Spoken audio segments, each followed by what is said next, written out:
Hello and welcome to this audio commentary for Marie Menken's Lights. I'm Stephen Broomer of Art and Trash. This little film, intimate of vision, modest of scale, collapses 3 years in its brief 6 minutes.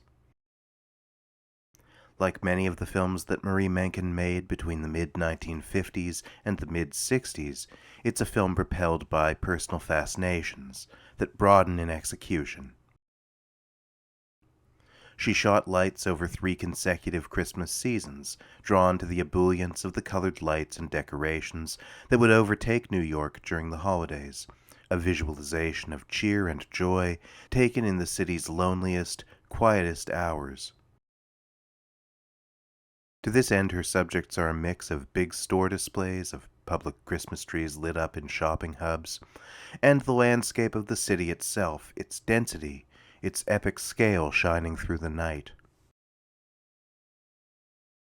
The true subject of the film is, ultimately, light itself, both within and transcending a framework of representational imagery, light as the cotton of vision. Menken described her process.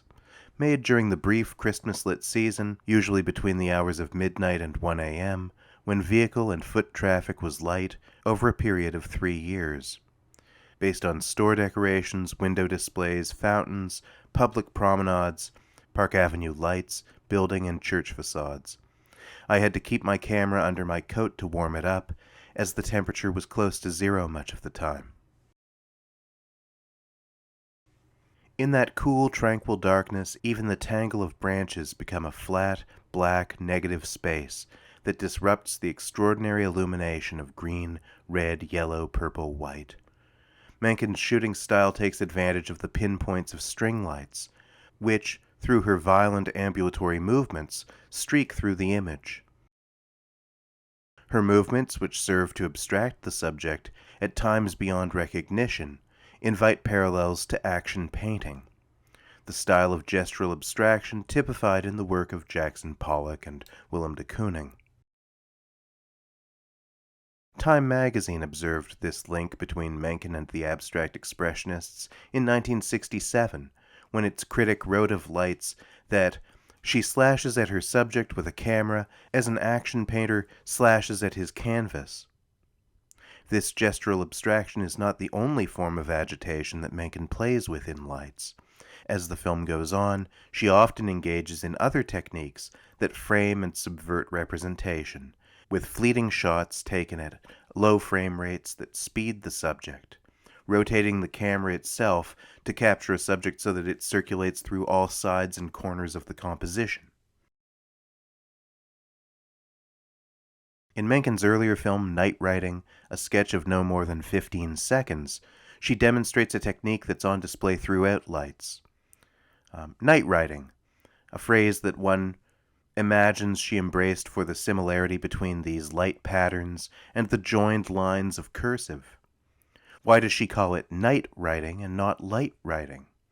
Her term suggests a nocturnal state, like writing from a dream state, somewhere beyond conscious action.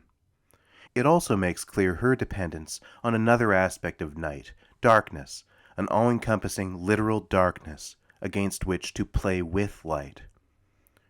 Her 1961 film Eye Music in Red Major, which she explicitly links to experiences of eye fatigue, is another example of night writing in her work, for in it she creates abstract patterns out of colored light through violent movement of the camera itself.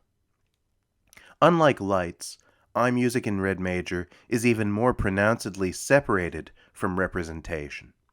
And like Lights, it is dependent upon an extreme contrast between the colored lights that animate the work and the flat, black environment that serves as its base or background.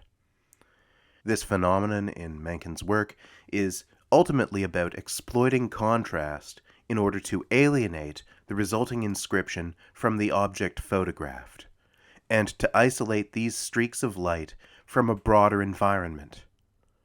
Rebecca Sheehan has written about Lights as one of several of Menken's films. She offers Night Writing and Moon Play as additional examples.